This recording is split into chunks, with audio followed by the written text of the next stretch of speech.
कल तक रामपुर आजमगढ़ समाजवादी पार्टी का हुआ करता था, आज बीजेपी का हो गया। लोकसभा उपचुनाव में बीजेपी ने दोनों सीटें समाजवादी पार्टी से छीन ली। मैं आज की इस विजय के लिए अपने दोनों प्रत्याशियों को,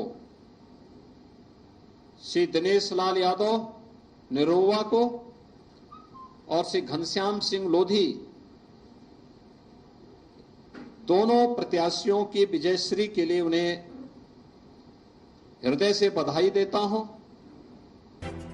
रामपुर लोकसभा उपचुनाव में सत्तारूढ़ पार्टी के घनश्याम लोधी 42,000 से ज्यादा वोटों से जीत गए और आजम खान की सीट पर काबिज होने की कोशिश कर रहे आसिम रजा को मुंह की खानी पड़ी। अब जीतने वाले गदगद हैं तो हारने वाले चुनाव में धांधली का आरोप लगा रहे हैं।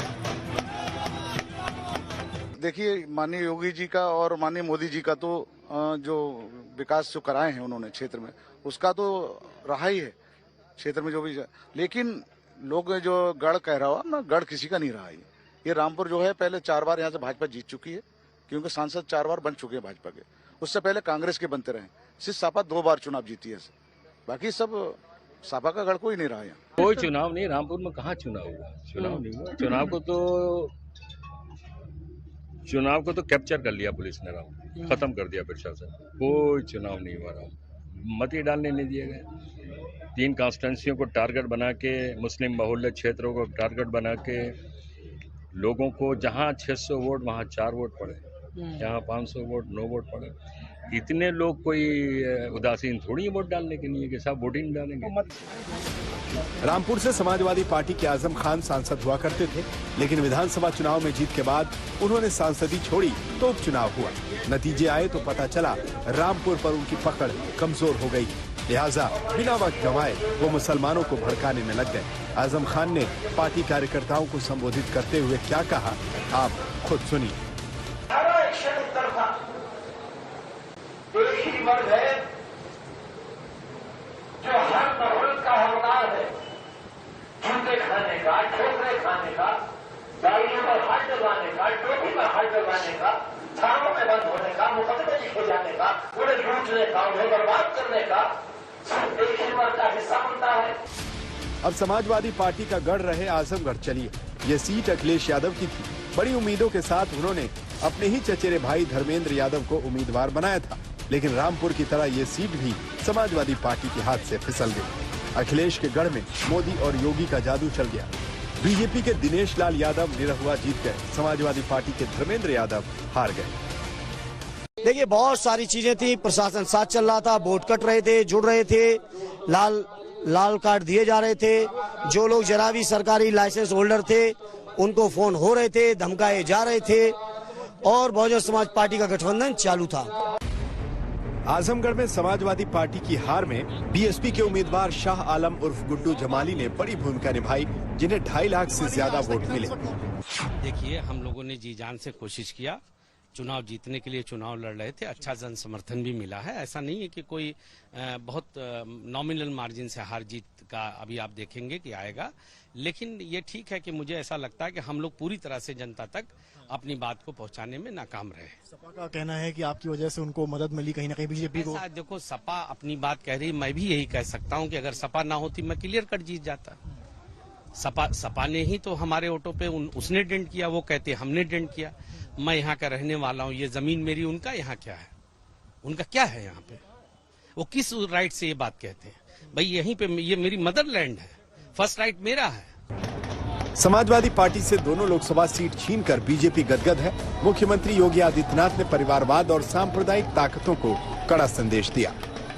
आज के इस चुनाव ने एक बार फिर से उन परिवारवादी ताकतों को एक बार फिर से स्पष्ट संदेश जनता जनार्दन ने दिया है कि उत्तर प्रदेश की जनता अब परिवारवादियों, जातिवादियों, सांप्रदायिक उन्माद को भड़काने वाले पेशेवर माफिया और आपराधिक प्रवृत्ति के तत्वों को प्रश्रय देने वाले राजनीतिक दलों को किसी भी प्रकार से स्वीकार करने को तैयार नहीं है। उधर यूपी की दोनों सीटों पर जीत के बाद मुस्लिम नेताओं में हड़कंप है। एक तरफ आजम खान बीजेपी को चुनौती दे रहे हैं तो वैसी समाजवादी पार्टी पर निशाना साध रहे हैं। दोनों का संदेश मुसलमानों के नाम ही है। दुनिया का मैं कहता हूं इंटरनेशनल कोर्ट ऑफ जस्टिस है, वो कराई यहां चुनाव और खुली चुनौती देते हैं, खुले मैदान में चुनाव हो जाए, अगर हार जाएंगे तो राजनीति का मैदान हमेशा के लिए छोड़ देंगे। असदुद्दीन ओवैसी ने ट्वीट किया, रामपुर और आजमगढ़ चुनाव के नतीजों से साफ जाहिर होता है कि सपा में भाजपा को हराने की ना तो काबिलियत है और ना ही कुव्वत। मुसलमानों को चाहिए कि वो अपना कीमती वोट ऐसी निकम्मी पार्टियों पर जाया करने के बजाय अपनी खुद की आजाद सियासी पहचान बनाएं और अपने मुकद्दर के फैसले खुद करें। पंजाब के संगरूर में भी लोकसभा सीट के लिए उपचुनाव हुआ। सीट पंजाब के मुख्यमंत्री बने भगवंत मान ने छोड़ी थी, लेकिन अब आम आदमी पार्टी के हाथ से ये सीट फिसल गई। अकाली दल अमृतसर के सिमरनजीत सिंह मान जीत गए। श्रोमणी अकाली दल अंम੍ਰਿਤਸਰ ਦੀ ਬਹੁਤ ਤਕੜੀ ਜਿੱਤ ਹੋਈ ਹੈ ਤੇ ਸੰਗਰੂਰ ਦੇ ਇਲੈਕਸ਼ਨ ਦੇ ਵਿੱਚ ਅਸੀਂ ਆਲ ਇੰਡੀਆ ਪਾਰਟੀਆਂ ਕਾਂਗਰਸ ਬੀਜੇਪੀ ਆਰਐਸਐਸ ਆਮ ਪਾਰਟੀ ਤੇ ਬਾਦਲ ਦਲੀਆਂ ਦਾ ਲੱਕ ਤੋੜ ਕੇ ਰੱਖਤਾ है। सिंगर सिद्धू मूसेवाला की हत्या के बाद आम आदमी पार्टी की सरकार सवालों में, लिहाजा विधानसभा चुनाव में बम्पर जीत के बावजूद भगवंत मान अपनी ही सीट पर पार्टी को जीत नहीं दिलवा सके। उनकी जमानत तक नहीं बच पाई है। एक तरीके से ये इलेक्शन अलग मुद्दों पे लड़ा गया इलेक्शन था, मगर हम जनता के जनादेश को सराखों पे रखते हैं, उससे सीख लेंगे और पंजाब के अंदर, क्योंकि सरकार अभी बनी है, अभी तो कामों की शुरुआत भी नहीं हुई। हमारा मानना है कि जब पंजाब की सरकार के काम शुरू होंगे, जमीन पे वो काम आने वाले 6 महीने में दिखने लगेंगे, तो जनता हमें आशीर्वाद देगी। लोकसभा के लिए 3 सीटों पर उपचुनाव हुए और तीनों पर उलटफेर हो गया। जिन्हें उम्मीदें थी उन्हें झटका लगा। यूपी में बीजेपी के 2 सांसद बढ़ गए तो आम आदमी पार्टी के हाथ से लोकसभा की एकमात्र सीट निकल गई। आज तक ब्यूरो।